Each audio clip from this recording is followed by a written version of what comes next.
Good afternoon. I'm Sandy Rower. I'm president of the Calder Foundation, and Calder was my grandfather.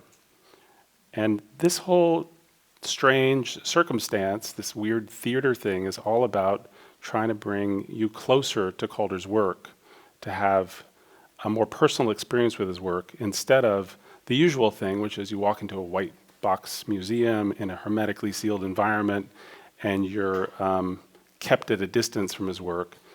It's a strange thing for us to do this, to perform in a theater or a Calder work, but it was one of our theories about how to share with you his work.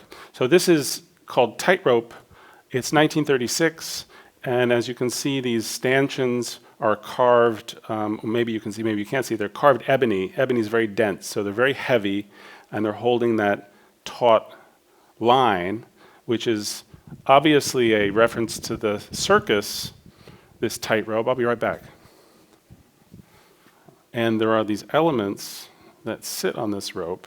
It's really a wire.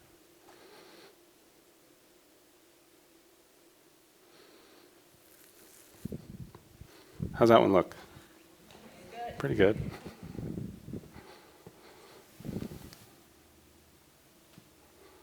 Now you might ask yourself, why didn't I just have all these four elements on the wire when you came in? And the answer is because I wanted to really specifically illustrate that they're just so tentatively placed there on the wire. But I also wanted to illustrate that there's no specific organization of these elements, which means that there could be an intervention.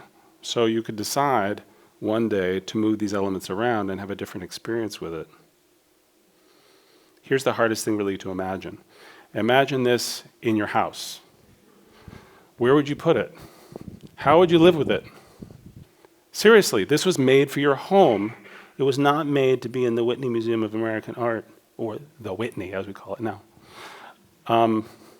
So this is supposed to be in your living room or your bedroom or somewhere, and you're supposed to have your body close to it. You're supposed to experience it. These little dogs or these little beasts, these whatever they are, these little nothings. And you're supposed to have that kind of intimate experience with it in your daily life. For years, you're supposed to live with this thing. Strange, right? But in 1936, Calder thought this was normalcy, to have a person experience his work in this way. Now, what you never see in a museum is, first of all, anyone touching it, but second of all, you never get to see this.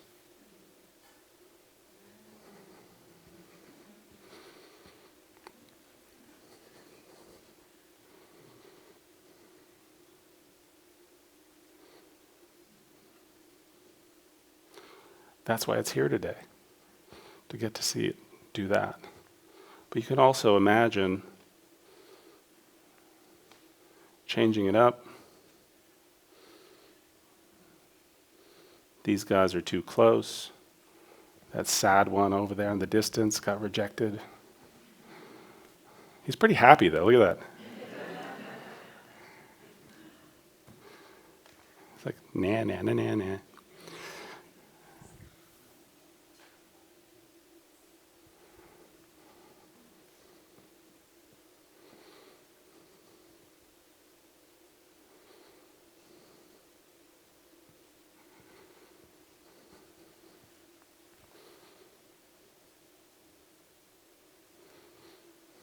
Just going to be a little more respectful and put this one back where it belongs.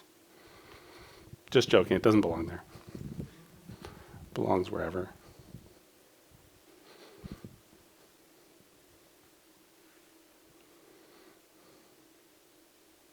So maybe this presentation is a little bit too theatrical with the lighting and the dark room and all that and the bleachers.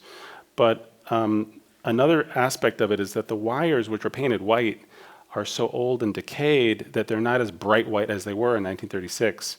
So I really wanted to have a black background to see the white elements against, give them a little bit more articulation. I still struggle today, even today, trying to figure out how he imagined somebody buying that and living with it. I think it's so exotic. I mean, even today, how would you think about that in your house? thank you all for coming.